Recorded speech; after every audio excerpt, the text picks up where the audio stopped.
नमस्कार मित्र हो, मी आपला मंगेश साबळे बोलतोय। मागचे काही दिवस थोडा आजारी असल्यामुळे आपल्याशी संपर्क होऊ शकला नाही।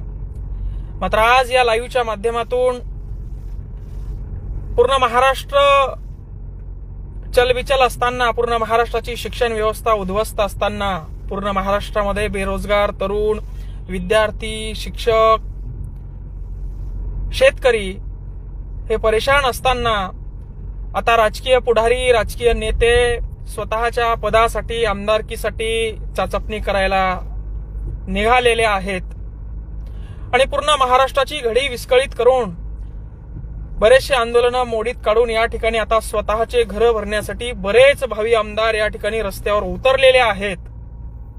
आणि म्हणून या लाईव्हच्या माध्यमातून छत्रपती संभाजीनगर जालना लोकसभा मतदारसंघामध्ये लोकसभेच्या माध्यमातून आपण ज्या उपक्रम हाती घेतला होता त्या सर्व बांधवांच्या या ठिकाणी जवळपास 1,56,000 मतदान आपल्याला पडले होते। त्यांचे फोन मेसेज येत आहेत की आपण शांत का आहोत।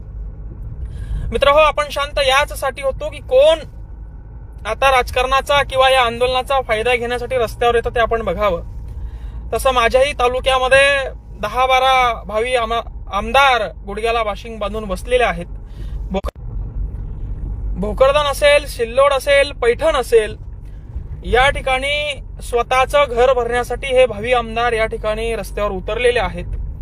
5 वर्ष सत्तेत राहायचं, सत्तेत राहण्यासाठी पक्ष 5-5 बदलायचे, 5 वर्ष शेतकऱ्यांना लुटायचं, अधिकाऱ्यांना साथ देऊन, आणि निवडणूक आली की त्याच अधिकाऱ्यांना तू रडल्यासारखं कर, मी मारल्यासारखं करतो म्हणून जनतेसमोर ओरडायचं, हे खोटे नाटक आता पुन्हा सुरू झालेले आहे। मित्र हो, कितीही राजकारणामध्ये डबडबलेले हे लोक स्वतःचं घर भरण्यासाठी आंदोलनाचा फायदा घेऊन असेल किंवा भ्रष्टाचार करून असेल रिंगणात उतरणार असले तरी हे मात्र स्पष्ट आहे की या देशाला, या महाराष्ट्राला सुशिक्षित तरुण, जे शिक्षण घेतलेले उच्च शिक्षित तरुणच आता वाचवू शकतात। आणि म्हणून सन्माननीय मनोज दादा यांना आम्ही विनंती करणार आहे की या संभाजीनगर जालना जिल्ह्यामध्ये ज्या काही 6 विधानसभा आहे, या विधानसभेमध्ये सुशिक्षित तरुणांना आपण संधी द्यावी असं आम्ही दादांना विनंती करणार आहोत। दादांचा जो निर्णय आहे तो तर सर्वांना मान्यच राहील, मात्र पहिल्यापासून राजकीय क्षेत्रात आम्ही असल्यामुळे दादा हे सामाजिक आंदोलन चालवता आहेत, त्यांना राजकीय क्षेत्रात उतरून या ठिकाणी जसं फडणवीसांना सांगितलं तसं बॅटिंग बॉलिंग झोडपून काढता येत नाही। मात्र दादांच्या एका आदेशावर टोकण्याची, बॅटिंग करण्याची, झोडपून काढण्याची जबाबदारी आमची आहे, कारण तुम्ही समाजासाठी जीव पणाला लावलाय आणि तुमचा आदेश हा सर्वोपरी असेल हा मला मान्यच आहे।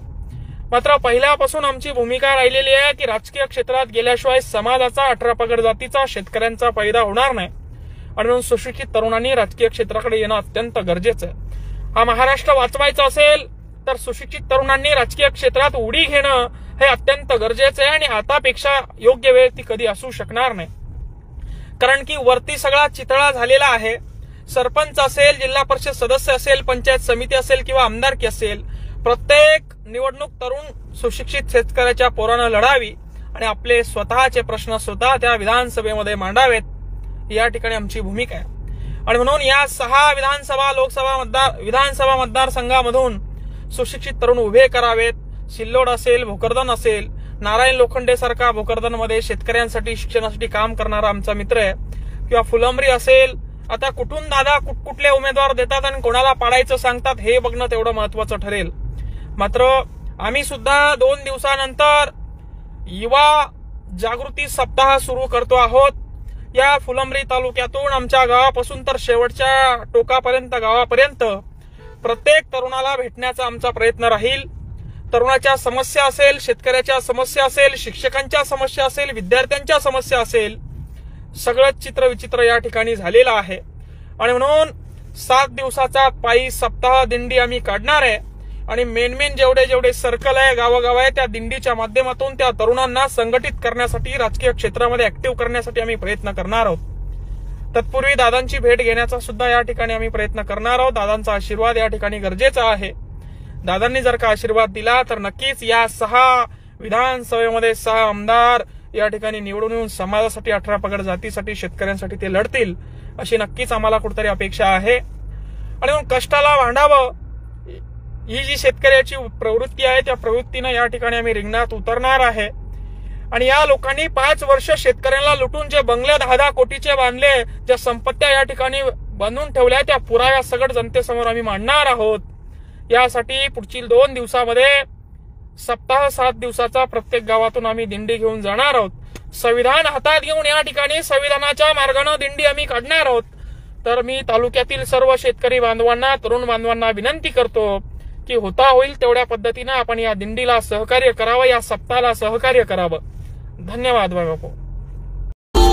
Subscribe now and press the bell icon. Never miss an update.